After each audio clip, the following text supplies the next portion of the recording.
नमस्कार। ईटीवी भारत में हमारे 3 मेहमान गोड्डा जिले के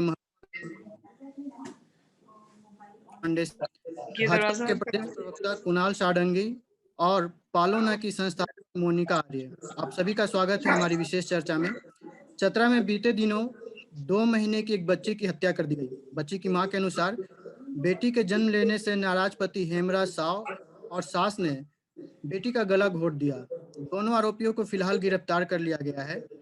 लेकिन इस घटना ने इस चर्चा के लिए हमें एक मौका दिया है कि आखिर ऐसा हो क्यों रहा है समाज में, आखिर ये चीजें बदल क्यों नहीं रही है। तो मेरा पहला सवाल मोनिका जी से है कि शिक्षा और सुरक्षा को लेकर बेटियों को हमेशा चुनौतियों का सामना करना पड़ता है।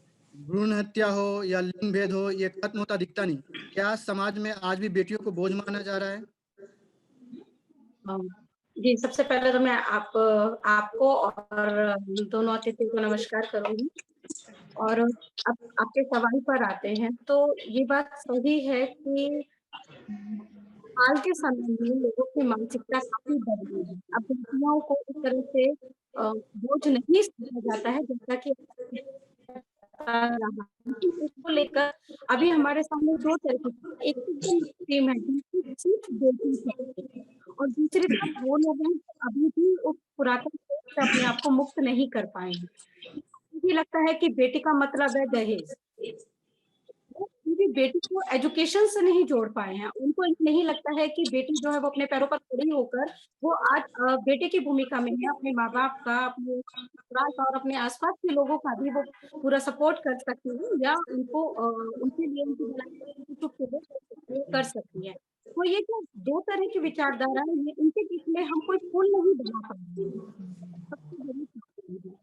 एक और चीज़ है जो मैं यहाँ पर ज़रूर उसके बारे में कहना चाहूँगी कि हम लोगों की बात छोड़ बेटियों को किस तरह से हम लोग देख रहे हैं। सही बात ये है कि हम लोग अभी ये नहीं समझ पा रहे हैं कि बेटियों के साथ या बच्चों के साथ किस-किस तरह का अपराध हो रहा है। जैसे कि जो चतरा वाली जो घटना हुई, ये एक बच्चे की हत्या थी। शिशु की हत्या थी ये, 1.5-2 माह की वो बच्ची थी। लेकिन मैंने जिस पर भी जिससे भी बात की है, जिस पर मेरा डिस्कशन हुआ, सबका ये कहना था कि वो भ्रूण हत्या पर आकर जो है वो रुक जाते हैं। आज भी हम इस सोच से बाहर नहीं निकल पाए हैं कि हमारे देश में भ्रूण हत्याएँ हो रही हैं, जबकि भ्रूण हत्या से बहुत, बहुत आगे बढ़ चुकी हैं चीज़ें। जैसे अगर चतरा वाले मामले को ही आप लेंगे, तो एक नवजात बच्चे की हत्या थी। लेकिन हम कहाँ सोच रहे हैं अभी भी, हम फिटिसाइड पर सोच रहे हैं। तो जब तक हम मूल कारण तक नहीं समझे पहुँचेंगे, जब तक हम उस समस्या तक नहीं पहुँचेंगे, तब तक हम उसको रोकेंगे कैसे? अब उसको समझेंगे कैसे, उसके कारण कैसे समझेंगे और उसे दूर कैसे करेंगे? इसलिए सबसे पहले ये ज़रूरी है कि हम ये समझें, अब जो बच्चों के साथ हो रहा है, वो हो क्या रहा है? क्या वो भ्रूण हत्या है या फिर वो शिशु हत्या है? क्योंकि जो दोनों के दोषी हैं, वो ऑल टुगेदर डिफरेंट हो जाते हैं। जब शिशु हत्या की हम बात करते हैं तो उसमें मेडिकल प्रोफेशनल्स का कोई रोल नहीं होता है और भ्रूण हत्या केवल और केवल मेडिकल प्रोफेशनल्स के थ्रू होती है। तो इस चीज़ को समझना बहुत ज़रूरी है। पहले हम इस चीज़ को समझ लें, फिर हम उसको लेकर एडवोकेसी और अवेयरनेस समाज में कर पाएँगे। चाहे वो सोसाइटी के जो इस तरह के लोग हैं जो चतरा में जैसे जिस जगह पर ये घटना घटी है, वो एक बहुत ही वंचित क्लास हम कह सकते हैं कि उसको बिलॉन्ग करता है। लेकिन जो यहाँ पे शिशु हत्या मोनिका की जी, मैं घटना थोड़ा-सा हुई इस चीज़ को समझना चाहूँगा। बिल्कुल आपने सही पकड़ा है कि वंचित लोग थे।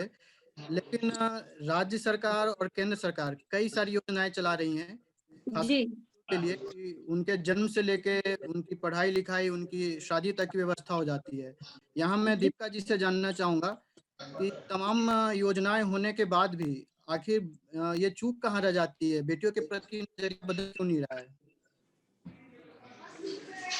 मोनिका जी ने जिस घटना की बात की या राजीव जी आप जिस घटना की बात कर रहे हैं, जब सोशल मीडिया के माध्यम से या अखबारों में उस घटना के बारे में जानने को मिला, मुझे लगता है मैं कुछ देर तक निःशब्द थी। मुझे विश्वास नहीं हो रहा था कि आज भी इस तरह की बातें कर सकते हैं लोग। और जो पहले हम कभी सुनते थे अपनी माँ, दादी से कि बच्चियों को पानी में डुबा दिया जाता था या धान खिला दिया जाता था नवजात शिशुओं को और या फिर कुछ नमक, कई सारे ऐसे तरीके थे जिससे नवजात शिशु, खास करके जो लड़कियां हैं, उनकी हत्या कर दी जाती थी। ये तो वंचित और इस तरह के लोग थे। लेकिन जो फीमेल फिटिसाइड को लेकर के मोनिका जी ने कहा, शिक्षित पढ़े लिखे लोग इस पूरी प्रक्रिया को अंजाम देते हैं। ये ऑप्शन देते हैं गरीब वंचित को भी कि आप अपनी मानसिकता को जो है सच करके दिखाएं। और ये ऐसे डॉक्टर्स ये जस्टिफाई करते हैं कि हम लोग महिलाओं की परेशानियों को कम कर रहे हैं, उन्हें घर में बहुत बर्दाश्त करना पड़ता है, कई तरह की बातें सुनने पड़ती हैं, बच्चों की संख्या पे भी नियंत्रण करने का उन्हें मौका लगता है। ये कोई भी एक्सप्लेनेशन इस तरह की बातों को जस्टिफाई नहीं कर सकता है। और जहाँ तक सरकार की योजनाओं की बात है, चाहे कानून की बात है, आप जानते हैं कि अगर कोई बात हम लोगों के सामाजिक रीति रिवाज, सोच, मानसिकता से जुड़ी हुई है, तो उसमें रातों रात बदलाव नहीं होना है। बहुत आगे सालों मेहनत करके बच्चियों को शिक्षा से जोड़ने की बात हो, चाहे उनके सेहत से जोड़ने की बात हो, चाहे बच्चियों की सुरक्षा सुनिश्चित करने की बात हो, बहुत आगे हम लोग चल करके आए हैं। अगर आज से 50 साल पहले या उसके भी 50 साल पहले बात करें तो और भी कई सारी कुरीतियां थी, चाहे सती प्रथा हो या विधवाओं का दोबारा ब्याह ना होना, इस तरह की कई सारी कुरीतियां थी जिससे आज हम लोग समाज में निजात पा चुके हैं। और आज इस समय हम लोगों का सबसे बड़ा चैलेंज फीमेल फेटिसाइड का है, चाहे ये इस तरह की जो घटना हो गई। मैं आपको बताना चाहूंगी इस मुद्दे को मैं खास करके और भी समझ पाती हूँ क्योंकि मैं खुद 2 बच्चियों की माँ हूँ।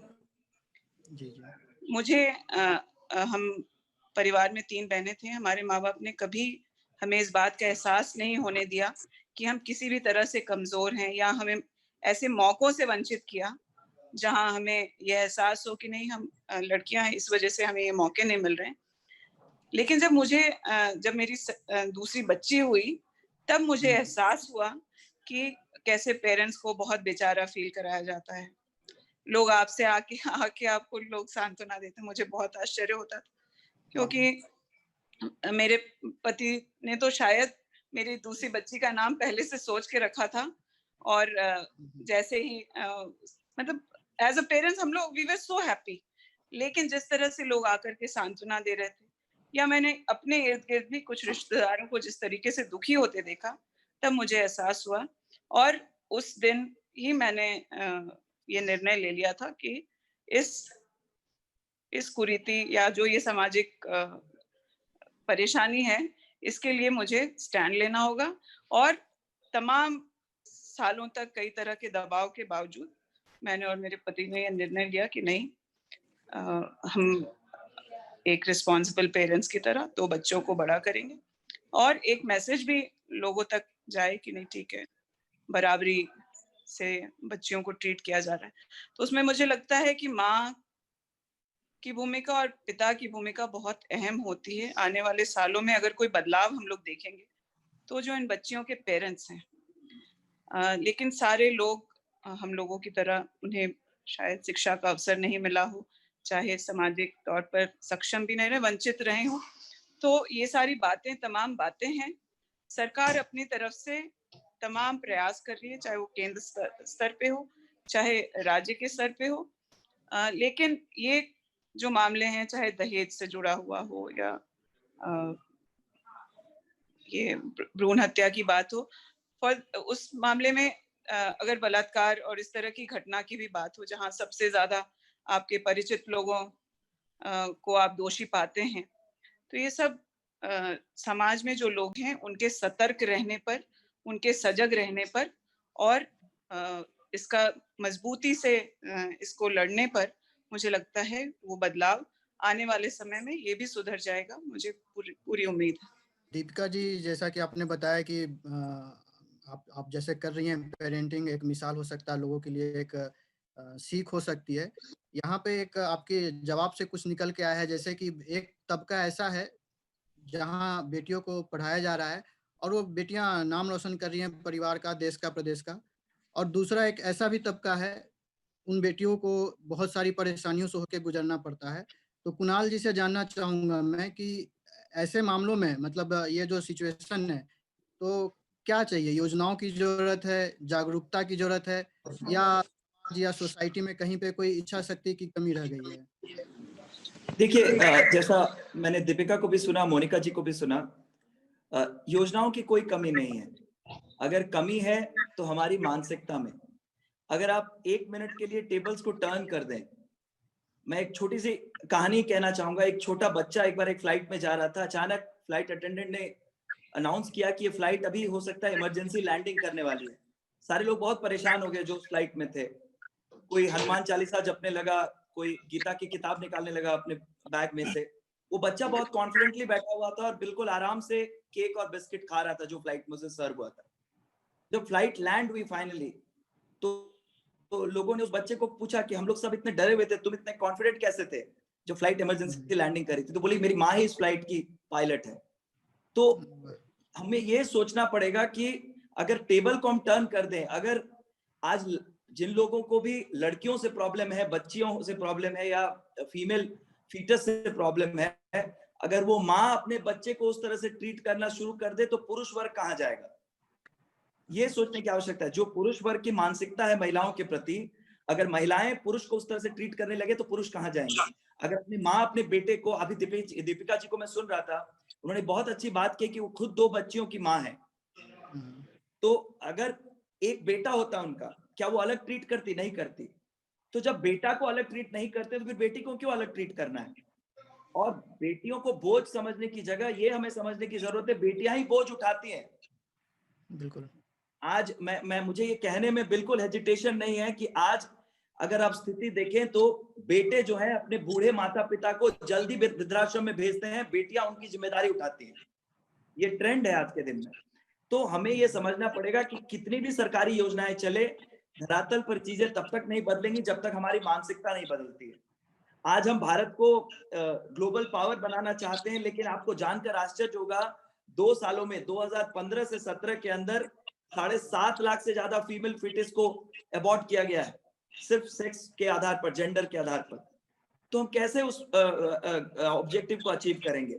तो कहीं ना कहीं इस मानसिकता को हमें बदलना पड़ेगा कि ये जो महिला सशक्तिकरण शब्द है, मैं इसके भी सहमत नहीं हूं। जिसने इस सृष्टि को बनाया, जिसने हमें जन्म दिया है, उसे हम क्या सशक्तिकरण करेंगे? वो तो पहले ही एम्पावर्ड है। इसलिए महिला सशक्तिकरण के नाम पर जो एक फीलिंग लाई जाती है कि नहीं, महिलाएं पहले से कमजोर है इसलिए उन्हें एम्पावर करने की आवश्यकता है। They are already empowered, you don't need to make them more empowered. What you need to do is to change your mindset. जो अभी मोनिका जी ने कहा कि सारी समस्याएं भ्रूण हत्या तक ही नहीं है, ये तो अभी स्थिति ये है कि 7 महीने से लेकर 70 साल की उम्र की महिला भी सुरक्षित नहीं है, तो आप भ्रूण हत्या से उसे डायरेक्टली कैसे जोड़िएगा? तो ये जो मानसिकता है, इस मानसिकता को बदलने, और पुरुषों को ये सीखना पड़ेगा कि नो मीन्स नो। अगर कोई महिला आपसे सहमत नहीं है किसी बात के लिए तो आपको उसे स्वीकार करना पड़ेगा और सम्मान पूर्वक स्वीकार करना पड़ेगा, ना कि आप उसे अपने ईगो में लेकर आप उसे अन्य तरह की जो चीजें होती है, आपने फिल्म देखी होगी दीपिका पादुकोण की। जी बिल्कुल। तो वो क्या है, ये जो फ्रस्ट्रेशन है, एक्सेप्टेंस नहीं कर पाने की जो स्थिति है, इससे ये समस्या उत्पन्न हो रही है। अन्यथा कोई भी बेसिक इंसान जो एक ह्यूमन है, वो 6 महीने की बच्ची के साथ बलात्कार कैसे कर सकता है? तो ये किसी भी तरह से मानव की प्रकृति नहीं है। जितनी भी आप केंद्र सरकार की योजनाएं चलाएं, लाडली योजना, बेटी पढ़ाओ बेटी बचाओ, यूनिसेफ की, जब मैं विधायक था तो बहरागोड़ा विधानसभा झारखंड का एकमात्र विधानसभा है जहां पर बाल विवाह मुक्त विधानसभा बनाने का कैंपेन हम लोगों ने यूनिसेफ के साथ किया था। चाइल्ड रिपोर्टर्स कैंपेन हम लोगों ने किया था कि छोटी बच्चियां अगर उनके साथ परिवार के लोग कुछ गलत कर रहे हैं तो वो रिपोर्ट करें, आसपास की कोई समस्या है तो वो खुद रिपोर्ट करें। तो ऐसी योजनाएं काफी चल रही हैं, लेकिन जो जी मुश्किल बिल्कुल है कुणाल, आपने एक बात कही अभी महिला सशक्तिकरण की, तो उसके संबंध में एक मोनिका जी से दीपिका जी से पहले सवाल कर लेता हूँ कि संताल परगना से आती हैं, ये संताल में तो आदिवासी बहुत ज्यादा हैं और मतलब झारखंड या आदिवासियों के लिए बना है एक तरह से, उनके उनके हित के लिए। तो आदिवासी परंपरा में देखा गया है कि जो लड़कियों को जो हक है उसे कमतर कभी भी नहीं रहा है, बिल्कुल बराबर का दर्जा मिला है। तो झारखंड में तो स्थितियां अच्छी होनी चाहिए थी, फिर भी यहाँ पे कई सारे केसेस तो अनरजिस्टर्ड रह जाते हैं। ये मतलब है क्यों? ये इशारा क्यों ऐसा क्यों मिल रहा है? देखिए, मुझे लगता है अन्य राज्य जैसे कर रहे हैं, उससे स्थिति बेहतर है झारखंड में। आज भी अगर मामले ट्रैफिकिंग से जुड़े अगर सरकार के नॉलेज में आ जाता है तो तुरंत उन पर कार्रवाई हो रही है। और खास करके मैं बताना चाहूंगी संथाल परगना आज एक तरह से आप इधर जो पहले हम लोगों को गुमला, सिमडेगा इन इलाकों में दिखता था ट्रैफिकिंग का मामला सबसे ज्यादा, वो आज शिफ्ट करके संथाल परगना में चला गया है।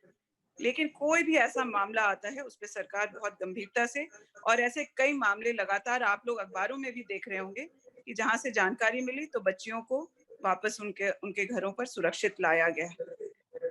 संथाल परगना की अगर समस्या की बात करें तो चाइल्ड मैरिज मुझे लगता है बच्चियों के मामले में सबसे गंभीर मुद्दा है हमारे इलाके का। और खास करके गोड्डा, आपने देखा होगा कि एक हाई प्रोफाइल मामला भी हुआ था जहां सब पढ़े लिखे जागृत लोग उस शादी में शामिल भी हो रहे थे, और वो सिर्फ चाइल्ड मैरिज नहीं, एक अब्यूज का भी मामला था, वो हम लोगों ने संथाल परगना में देखा है। मेरा ये कहना है कि कोई भी मामला अगर रिपोर्ट होता है महिलाओं से जुड़ा हुआ, छोटे बड़े जो भी मामले, कोई ऐसी घटना दुर्घटना नहीं होनी चाहिए, ये बहुत दुर्भाग्यपूर्ण है। लेकिन घटना होने के बाद अगर उसकी उस महिला को, उस बच्ची को, उस पीड़िता को न्याय नहीं मिले तो वो और भी ज्यादा गंभीर बात है। लेकिन पिछले साल भर में जिस तरह से मामले आए हैं उसकी संख्या में भी कमी हुई है, और साथ ही साथ मैं अपने इलाके की भी बात करूं, आसपास के बगल के जो भी मामले हैं, वो चाहे सेक्सुअल हैरेसमेंट का केस आया हो, चाहे रेप के बाद मर्डर का मामला हो, चाहे रिश्तेदारों के द्वारा बच्चियों का सेक्सुअल अब्यूज हुआ, ऐसे सभी, चाहे स्कूल के प्रिंसिपल के द्वारा, एक शिक्षण संस्थान के प्रिंसिपल के द्वारा अगर मामला आया हो तो हम लोगों ने तुरंत उसका संज्ञान लिया है तथा यह भी सुनिश्चित किया है कि प्रशासन उस पर तुरंत कार्रवाई करके ऐसे दोषियों को, आज आप जान रहे हैं कोरोना की वजह से कोर्ट में भी ट्रायल उस तरीके से नहीं चल रहा है। कई ऐसे मामले हैं जिसके बारे में अनुसंधान करके पुलिस ने अपने तरफ से कोर्ट को सारे मामले दे दिए हैं। अब ये कोर्ट जैसे ही शुरू होगा, बल्कि मैंने रिक्वेस्ट भी किया था एजी से मिल करके कि कुछ जो सेंसिटिव मामले हैं महिलाओं से जुड़े हुए हैं उसमें स्पेशल ट्रायल करके उन मामलों का निपटारा इस कोरोना के वक्त भी होना चाहिए। बिल्कुल। ये अगला सवाल मैं एक बार मोनिका जी के पास वापस जाना चाह रहा हूँ कि जो आंकड़ों की बात करें तो ऐसा देखा गया है कि जो गांव में लड़के और लड़कियों का है वो शहरों की अपेक्षा बेहतर है। तो क्या ऐसा मान सकते हैं कि जो शिक्षित समाज है वही बेटे बेटी में ज्यादा अंतर कर रहा है? मैं दीपिका जी की बात से ही थोड़ा सा आगे बढ़ाऊंगी राजीव जी। पहले तो मैं डेटा के आधार पर ही बात करूंगी।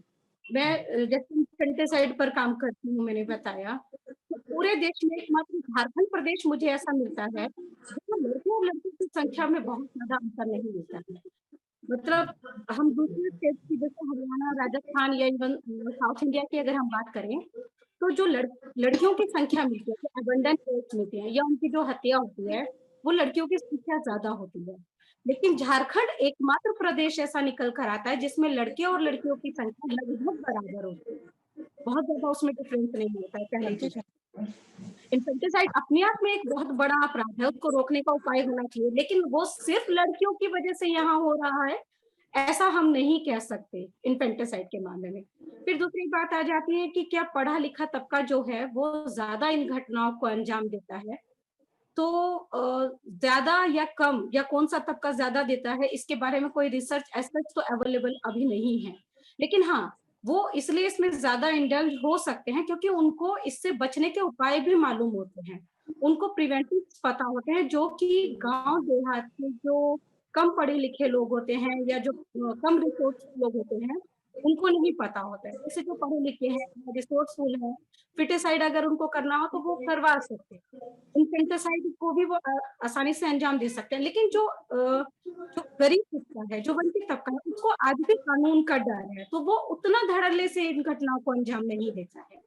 ये मेरा अपना मानना है, जो पिछले 5 सालों की रिसर्च है उसके आधार पर मैं ये बात कह सकती हूँ।